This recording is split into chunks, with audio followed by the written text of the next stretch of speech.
Hello and welcome to the Career Speakeasy, a casual, fun, and irreverent place to share ideas about career development, the world of work, and life in general. I'm your host and proprietress, Kelly Nottingham. Growing your career should not be boring, so come on in, pull up a chair, and pick your poison. Hello, dear listeners. Today, we're going to start off on a journey of imagination. I would like for you to close your eyes, unless you're driving, and then please don't close your eyes. And imagine with me the morning of your last day of your weekend. You wake up in the morning knowing that you're going to go to work the next day. What does that bring to mind for you? Do you wake up thinking, yay, I'm excited, I get to go to my job tomorrow? Or do you have a deep existential dread? Do you feel motivated or not? Do you think, is this all there is to life? Are you jealous of other people who are succeeding or trying different things in their careers, especially things that maybe take some courage and some risk? Are you happy about having to go back to work or not? Now let's say that you go into work and your boss congratulates you on 5 years at your job, and you realize that you didn't know you had even been at the company that long. This was only going to be a stopgap job, or a stepping stone to something else, not a lifelong career, and suddenly you're realizing that you have spent the last 5 or more years at a job that you didn't actually intend to stay at that long. When you think about these things, do you feel lost potential? Do you feel maybe that you're just drifting without an actual direction? So today's podcast is all about job satisfaction and job dissatisfaction. Asking yourself the big question, should I stay or should I go? So are you satisfied with where you are in your job or in your career as a whole? It's easy to just say, I hate my job, this is stupid, I don't want to be here anymore. But we don't sometimes dig down into what specifically is going on that we find satisfying or dissatisfying about our current work. So in today's podcast, we're going to be talking about some ways to identify the specifics of what you like and don't like, and some things to think about if you're asking yourself that question, should I stay or should I go? So let's jump in with a question about what do you find satisfying and dissatisfying about your current work. Now, it is important to be specific. The more specific you are, the more chance you have to fix it for the better, to know what to keep and what to get rid of. I'm going to list out some things here for you to think through. Do you find these things satisfying or not? The tasks of your job, the actual day-to-day of your job. What about the industry that you work in? Do you like the industry? Do you not really like the industry? You may be satisfied or dissatisfied with the location of your job. What about money, pay, benefits?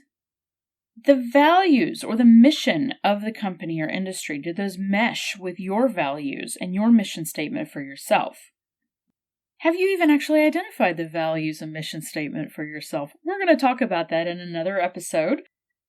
What about decision making? Do you feel like you have the ability to make decisions? Do you feel that you have the resources to do the work that you're being asked to do, or do you deal with a lack of resources and that is causing some frustration or dissatisfaction to you? What about variety in your job? Some people love variety. They love to do different things every day. They don't want things to be the same all the time. Other people want more of a routine. They want consistency in their job. So is the variety or lack of variety a source of satisfaction for you, or does it frustrate you? What about job mobility? Maybe you want to move around within the company. That could be into a higher level of responsibility. It could be into another leadership role or a higher level leadership role. It could be laterally moving into a different department, moving into a different type of work within the same company or within the same industry. Do you find that job mobility is there, the potential for you to move around? Is that even important to you?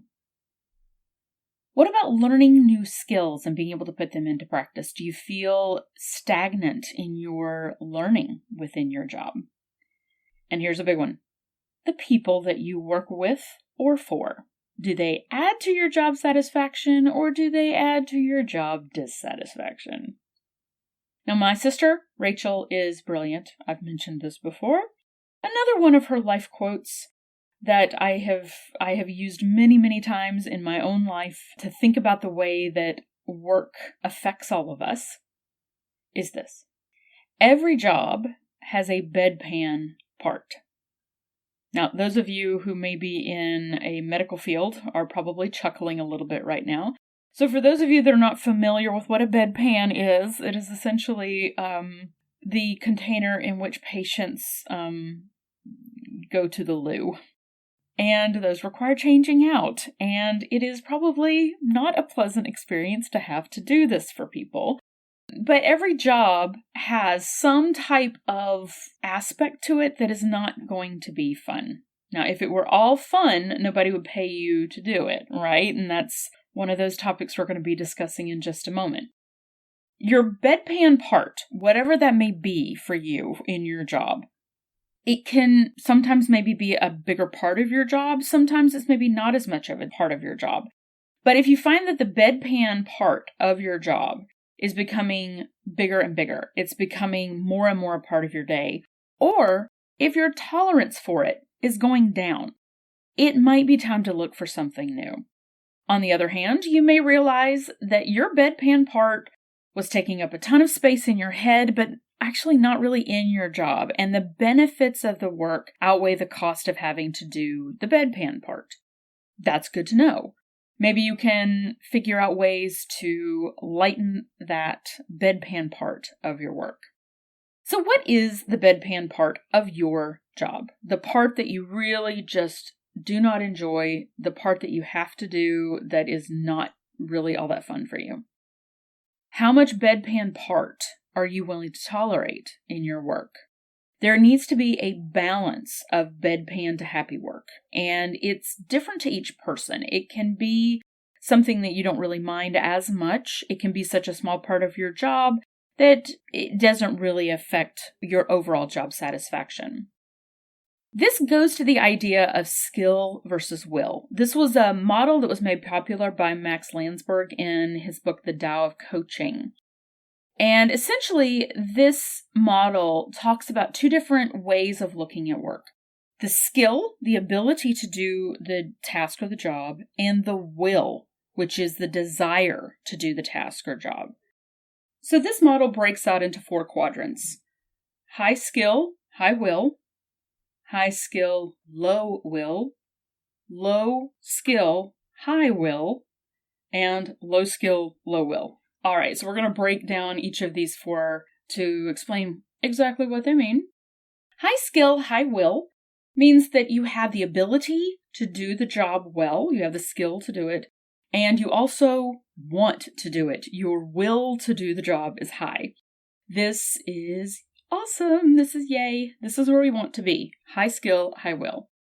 When we have high skill and low will, this usually means absolute and complete misery at your job. It means that you have the skills to do the work, you just don't really want to do it. As an example, I love to sew, I like to make costumes, and I am scared of clowns. So I have the ability to make costumes, but if I got a job at a circus making clown costumes, I would be able to do the job, but I would not want to do the job. So that's an example of high skill versus low will. Now, if you have high will and low skill, that can definitely be fixable. You have a high desire to do the work, but you do not have maybe the skill set to do the work yet.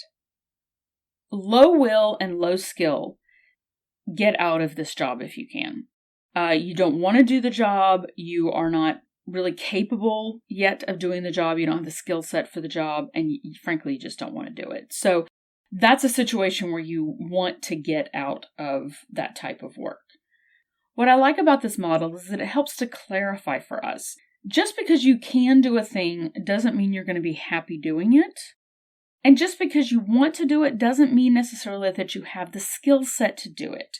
Now, as a learning professional, I'm a strong believer in getting those skill sets built up. If it's something that you really want to do, I think that for the most part, people can learn to do it. You can figure out ways to be able to do the job if you have enough will to do it. And you have enough time and enough dedication to build the skill set that you need.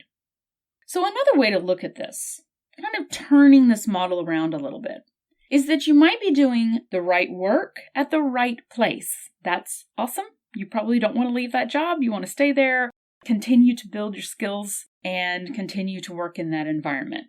You may have the right work, but the wrong place. So maybe you like the skills that you use, you like the type of work that you're doing, but you don't like the location. You don't like the company, you don't like the industry. Are there different places maybe you could go instead? Maybe you have the wrong work, but the right place. You work at a company that you really believe in, but the job that you're actually doing is not a job that you enjoy. Maybe it's an opportunity to look within that company or within that right industry and find a different type of work that you can do. And then, of course, lastly, we have the wrong work in the wrong place. And this is where you get to take some exciting opportunities to do some career exploration, figure out what your ideal work would be and what your ideal company or industry would be. So now that we've talked through these models at a very high level, what would they look like for you?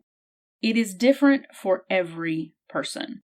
Marcia Sinatar, in her book, Do What You Love, The Money Will Follow, says, quote, "Work needs to fit my personality just as shoes need to fit my feet." End quote. I liked this idea.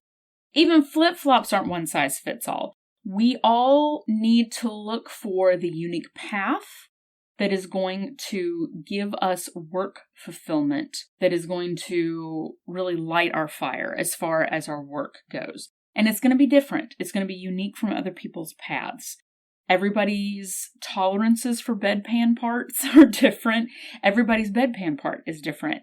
You may love spreadsheets while your coworker who does the exact same job as you absolutely hates spreadsheets but loves delivering presentations. So this is all going to be unique for us, and this is why this takes a little bit of thought and some individual searching for each of us, because we can't necessarily expect a formula for A plus B equals C. Ta-da, you've got your perfect career for that to work for everybody. So what are your options here? There may be more than this. I see 7. The first is to stay and fix it. Either the situation or your mindset about the situation. Number 2, you can stay and supplement your work with something outside of work. Maybe a part-time job, maybe a hobby, maybe a volunteer opportunity. Something that is either going to build on your skill that you don't feel like you're utilizing like you could, or something that really engages that will factor. I really want to do this, and it really gives me a sense of fulfillment to do this work. Number 3, you can leave and find a new job in the same industry or field if you like the work, but maybe you don't like the place. You can leave and start a business in the same industry or field. So again, this is the right work, but the wrong place kind of solve. You can leave and find a new industry or field. Completely just, I'm going to start over. I'm going to, build a new career for myself in a different industry or field that is really going to pull me and make me want to go to work every day. Or you can leave and start a business in a new industry or field. So this is a big leap, starting a new entrepreneurial venture in a new industry or field. Maybe it's been something you've been passionate about for a while. Who knows? That's an option. The last option is to try to win the lottery.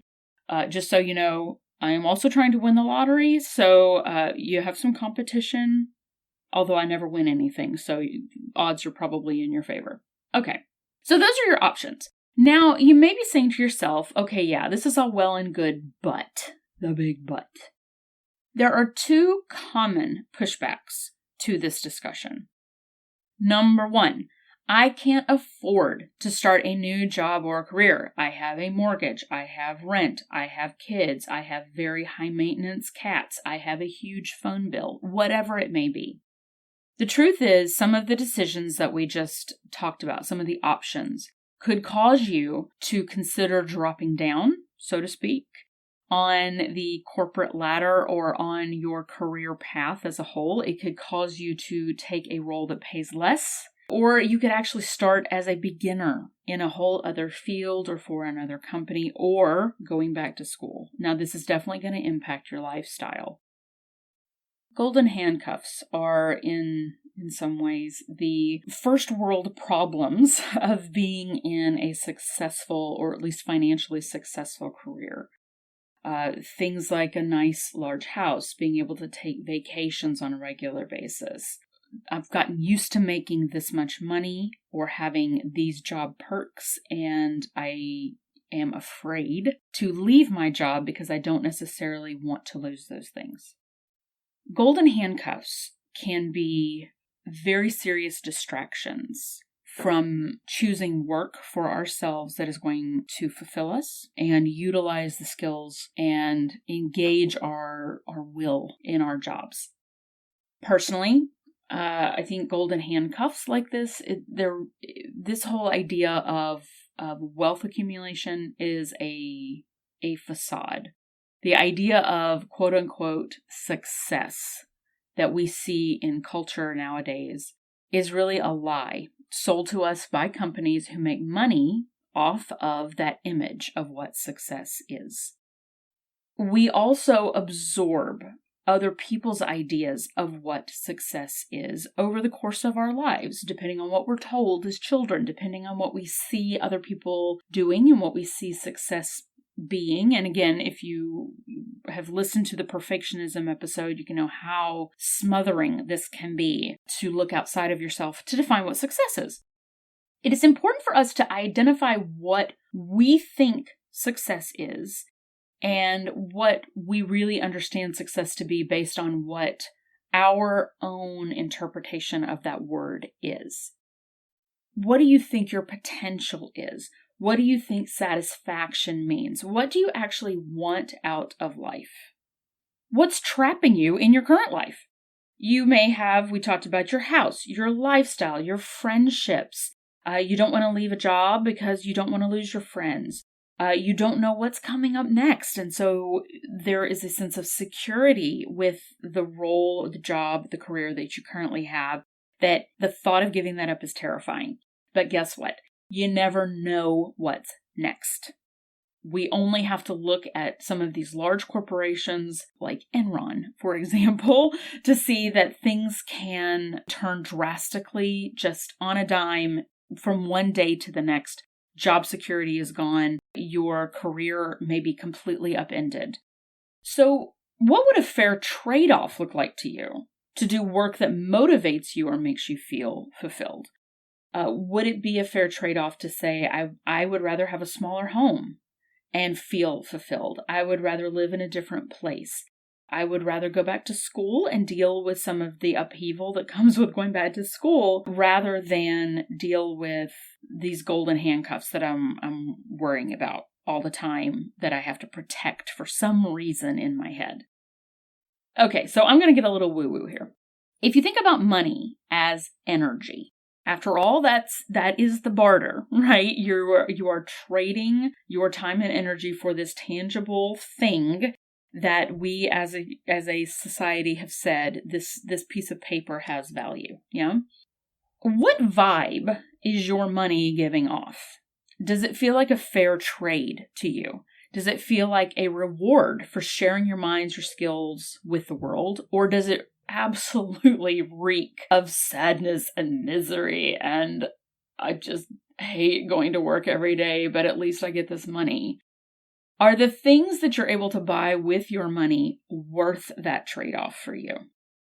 This is a big question. And this goes to a lot of those questions about what we understand money to mean.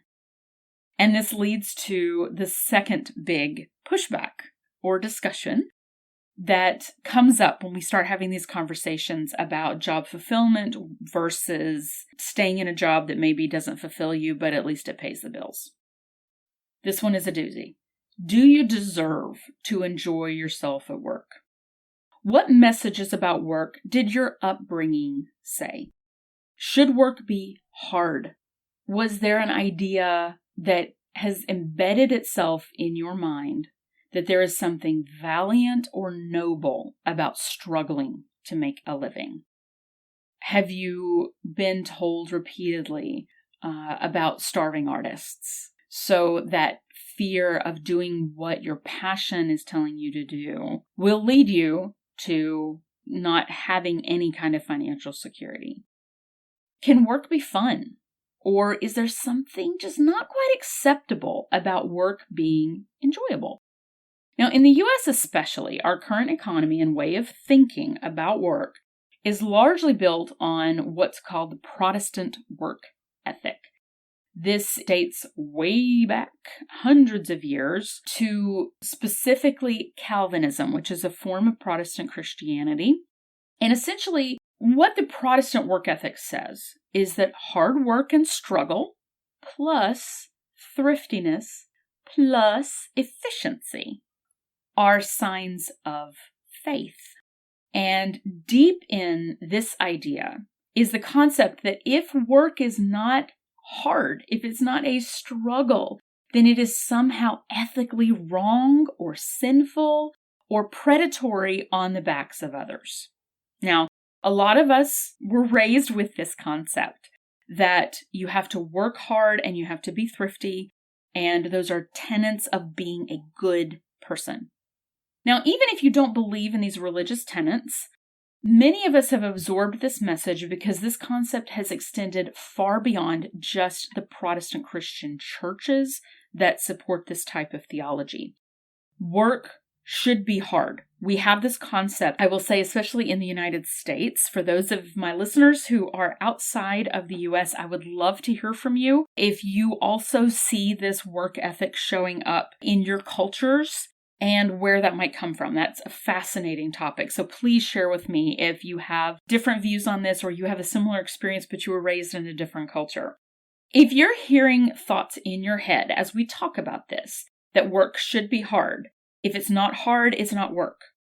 How does that affect the way you approach your career?